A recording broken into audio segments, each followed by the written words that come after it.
Hello students, तो साडा अगला टॉपिक आ ऑप्टिकल सेंटर।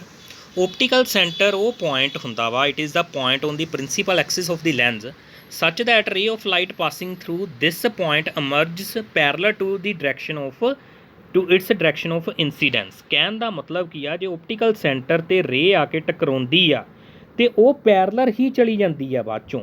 ਆ ਜਿੱਦਾਂ ਕਨਵੈਕਸ ਤੇ ਕਨਕੇਵ ਦੇ ਵਿੱਚ ਦਿਖਾਇਆ ਹੈ ਉਹਨਾਂ ਨੇ, ਜਿਹੜੀ ਰੇ ਓਪਟੀਕਲ ਸੈਂਟਰ ਦੇ ਸੇਧ ਦੇ ਵਿੱਚ ਆਈ ਉਹ ਬਾਅਦ ਚੋਂ ਕੀ ਹੋ ਗਈ ਆ, ਪੈਰਲਰ ਹੀ ਹੋ ਗਿਆ ਉਹਦਾ ਪਾਥ ਇਹਦੇ ਇੰਸੀਡੈਂਟ ਵਾਲੀ ਦੇ। ਠੀਕ ਹੈ ਜੀ, ਦੁਬਾਰਾ ਬੋਲਦਾ ਮੈਂ, ਓਪਟੀਕਲ ਸੈਂਟਰ ਉਹ ਪੁਆਇੰਟ ਹੁੰਦਾ, it is a point on the principal axis of the lens such that ray of light passing through this point ਜਿਹੜੀ ਇਹ ਚੋਂ ਪੁਆਇੰਟ ਚੋਂ ਲੰਘਦੀ ਆ emerges parallel to the direction of incidence, ਮਤਲਬ emerge ਹੁੰਦੀ ਆ parallel to the direction of incidence. ਆ ਇੱਥੇ ਬਣਾ ਕੇ ਦਿਖਾਇਆ, ਸੈਂਸ ਦਾ central portion of the thick lens can be consider to B A parallel sided glass slab ਨੂੰ ਆਪਾਂ ਮੰਨ ਸਕਦੇ ਹਾਂ।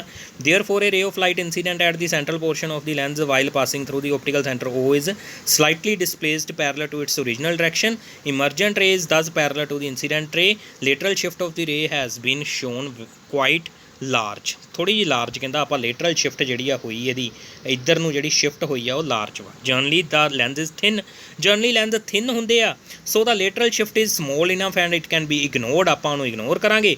ਦੇਅਰਫੋਰ a ray of light directed towards the optical centre of the thin lens can be considered as passing undeviated and undisplaced. ਕਹਿੰਦਾ ਜੇਕਰ lens thin ਹੋਵੇ ਫਿਰ ਅਸੀਂ ਕੀ ਮੰਨ ਲੈਂਦੇ, ਲੇਟਰਲ ਸ਼ਿਫਟ ਨੂੰ ਨਿਗਲੈਕਟ ਕਰ ਦਿੰਦੇ ਆ ਅਤੇ ਇਹ ਮੰਨਦੇ ਆ ਜਿਹੜੀ ਰੇ ਓਪਟੀਕਲ ਸੈਂਟਰ ਦੇ ਵਿੱਚੋਂ ਦੀ ਹੋ ਕੇ ਜਾਂਦੀ ਆ ਉਹ ਅਨਡੈਵੀਏਟਡ ਹੀ ਸਿੱਧੀ ਨਿਕਲ ਜਾਂਦੀ ਆ। ਇਹ ਤੁਸੀਂ ਧਿਆਨ ਦੇ ਵਿੱਚ ਰੱਖਣਾ ਇੱਥੇ। ਠੀਕ ਆ ਜੀ, optical centre of the thin lens is the point on the principal axis of the lens through which a ray of light passes undeviated, deviate ਹੋਏ ਬਗੈਰ ਪਾਸ ਹੋ ਜਾਵੇ। ਪ੍ਰਿੰਸੀਪਲ ਫੋਕਸ, ਹੁਣ ਇੱਕ ਇੰਪੋਰਟੈਂਟ ਟਰਮ ਆ ਵੀ ਪ੍ਰਿੰਸੀਪਲ ਫੋਕਸ। ਫੋਕਸ ਵਰਡ ਦਾ ਮਤਲਬ ਕੀ ਹੁੰਦਾ ਵੀ ਜਿੱਥੇ ਲਾਈਟ ਰੇਜ਼ ਡਾਈਵਰਜ ਹੋ ਜਾਣ ਜਾਂ ਕਨਵਰਜ ਹੋ ਜਾਣ। Light ray can pass through a lens from either direction, therefore a lens has two principal focus ਹੋਣਗੇ which are situated at equal distances from the optical centre ਤੋਂ ਇੱਕੋ ਜੀ ਦੂਰੀ ਤੇ ਹੋਣਗੇ। One on either side of the lens, ਦੋਨੇ ਇੱਕ ਇੱਕ ਪਾਸੇ ਹੋਣਗੇ। These are known as the first focal point and the second focal point. ਹੁਣ ਪਹਿਲੇ ਫੋਕਲ ਪੁਆਇੰਟ ਦੀ ਗੱਲ ਕਰਦੇ ਹਾਂ।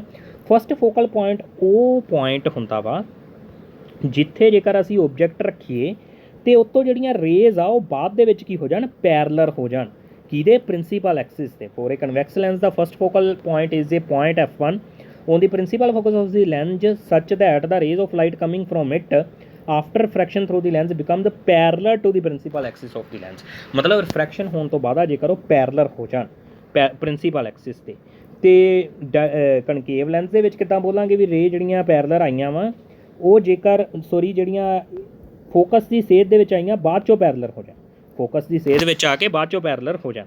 Four a concave lens first focal point is a point F1 on the principal axis of the lens such that the incident rays of light appearing to meet at it, ਜਿਹੜੀਆਂ appear ਕਰਦੀਆਂ ਸੀ meat at it, ਮਤਲਬ ਜਿਨ੍ਹਾਂ ਨੇ meat ਇੱਥੇ ਹੋਣਾ ਸੀਗਾ।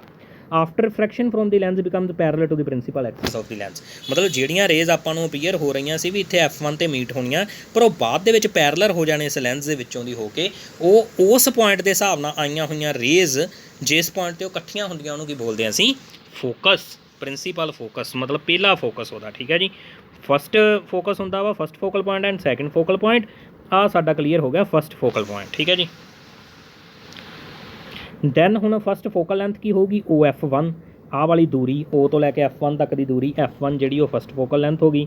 ਹੁਣ ਆਪਾਂ ਗੱਲ ਕਰਦੇ ਫਸਟ ਫੋਕਲ ਪਲੇਨ ਦੀ, plane passing through the first focal point and normal to the